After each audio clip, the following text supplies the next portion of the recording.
Hello family, brothers and sisters. Can we agree that this is declaration of war in Burkina Faso? Few days after Captain Traoré survived assassination attempt, Captain Ibrahim Traoré has renamed the Ministry of National Defense and Veterans Affairs into the Ministry of War and Patriotic Defense.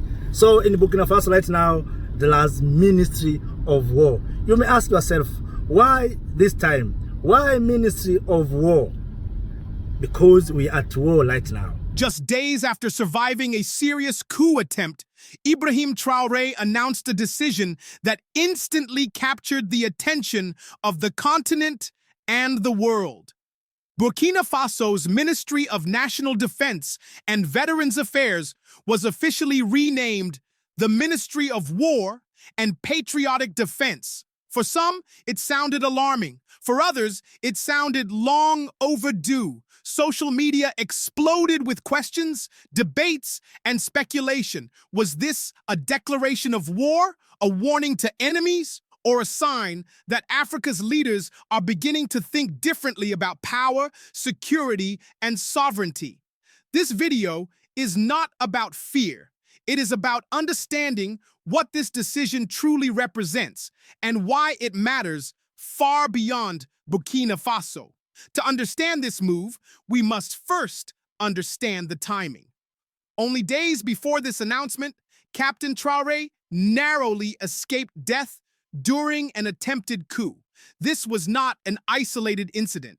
Burkina Faso, like many Sahel nations, has faced repeated destabilization efforts, armed insurgencies, and foreign interference for years. America. Coup attempts are never random. When They Trump happen came to when power is threatened, when interests are challenged, and when control begins to slip from those who once held it. Defense. Surviving such an attempt changes a leader's mindset war. forever. When a leader survives betrayal from within, the priority becomes clear. Trump invaded Survival Venezuela. of the state comes before everything else. Words matter, names matter, and in politics, symbolism is power. By renaming the ministry, Traoré sent a psychological message. This is no longer just about defense in theory. This is about acknowledging reality.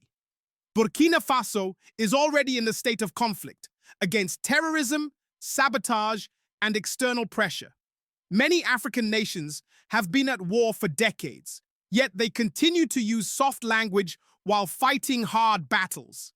This renaming removes illusion and replaces it with honesty. It tells the nation, we are not pretending anymore. We are preparing. Let's be clear.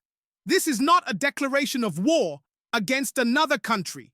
No official enemy state has been named. No borders have been threatened. No international war has been announced. What this is a declaration of intent. It is a declaration that Burkina Faso will no longer treat its survival as a temporary crisis. It is acknowledging that the threats facing the nation are long-term, organized, and serious, and must be met with equal seriousness. In other words, this is not escalation. This is readiness. The most important part of the new name is not war. It is patriotic defense. This signals a shift away from dependency on foreign armies, foreign strategies, and foreign approval. It emphasizes national unity, internal strength, and citizen responsibility. Patriotic defense means the people are not spectators. It means security is no longer outsourced. It means the nation stands together, not divided by fear or manipulation. This idea resonates deeply across Africa, where many nations are questioning who truly benefits from security partnerships. This move sends two messages, one inward, one outward. Internally, it tells conspirators, traitors, and destabilizers that the state is alert, organized, and no longer reactive. The era of surprise attacks is ending. Externally, it tells foreign powers that Burkina Faso intends to control its own destiny. Decisions will be made in Ouagadougou, not Paris, Washington, or elsewhere. It is a reminder that sovereignty is not granted. It is defended. This decision did not stay within Burkina Faso's borders. Across the Sahel and beyond, Africans are watching closely. Many see reflections of their own struggles: terrorism, economic pressure, foreign influence, and leadership tested by fire. For young Africans especially, this moment feels different. It feels assertive. It feels unapologetic. It feels like leadership that understands the stakes. Whether one agrees or disagrees with Traoré, one thing is undeniable. Africa is entering a new phase of political consciousness. Western media has been quick to frame this move as dangerous or extreme. But history shows that African strength is often labeled aggression, while foreign military presence is labeled stability. This double standard is not new. Strategic preparation is only called threatening when it challenges existing power structures. What we are witnessing is not chaos, it is recalibration. Africa redefining what security means on its own terms. Pan-Africanism has always been about more than culture and unity.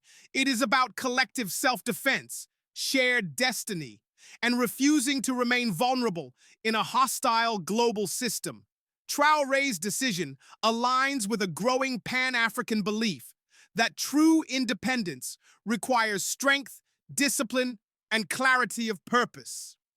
Whether this model succeeds or fails will shape future African leadership for years to come. So, is this a declaration of war? No. It is a declaration of awareness, of preparedness, of seriousness. Africa is no longer asleep. Leaders like Captain Traoré represent a generation that understands that freedom is never free, and survival requires courage. The question now is not what Burkina Faso is preparing for. The question is Africa finally preparing for itself? I know some may argue that this is not democratic, this is not democratic government. That's why they have introduced Ministry of War and Patriotic Defense. But let me ask you, do you know that America has renamed Department of Defense into Department of War? Do you know that? Is that democracy that we are talking about? Okay. For America to capture Maduro, is that a democracy? And show me any country in this world that is democratic and is successful. Show me. You want to tell me European countries, are they democratic? To be democratic is to conquer Africans. To colonize Africa is democracy. Which democracy are we talking about? Which democracy are we talking about?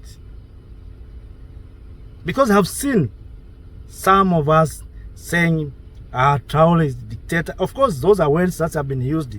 They spread these narratives, and of course, to prove what they want to do. But I'm asking, does any democratic country that has succeeded? If you want to be rich, you have to do like Trump has done. Right now, Trump has resources, control Venezuelan resources, oil. And I've seen yesterday, Trump renamed the president of Venezuela. So you can see, democracy is working only in Africa. But these powerful nations, that's not democracy. Tell me, in China there's democracy? Is that democracy in China? So Africa, we need to wake up. We need to find our own governance systems that will deal with African issues. You know, one thing that Africans, we don't understand. We think people love us so much. When people introducing something to us, we think these people, they love us so much. They are best friends. They give us a good system to get leaders. Shame on us. Democrats, political parties, these are Trojan horse. These are spying systems to put puppet leaders into governments. They sponsor them, they support them for their own interest. That's why we are saying we need to unite under Captain Ibrahim Traoré. But it is difficult because of kind of leaders that we have right now in the continent. Leaders who are puppets, leaders who have been supported by colonizers. They came to power under the support of colonizers. It is impossible because they have military bases here. They threat our leaders. They tell them, if you don't fall, we are going to take you out. You know, what has happened in Venezuela is a wake-up call. And maybe that's why Traoré has introduced this Ministry of War. Because what happened in Venezuela must be a lesson that if you don't fall, you will be captured. So you need to be prepared. You need to be prepared that at any time people will come and capture you because they want your resources. And after capturing you, they will control resources. That's what is happening in the world right now. Shut up to Captain Ibrahim Traoré. Homeland or death. We have to overcome. Thank you, Africa, Mama Africa. Oh, yeah. You make Africa great. Thank you, freedom. Thank you, Africa.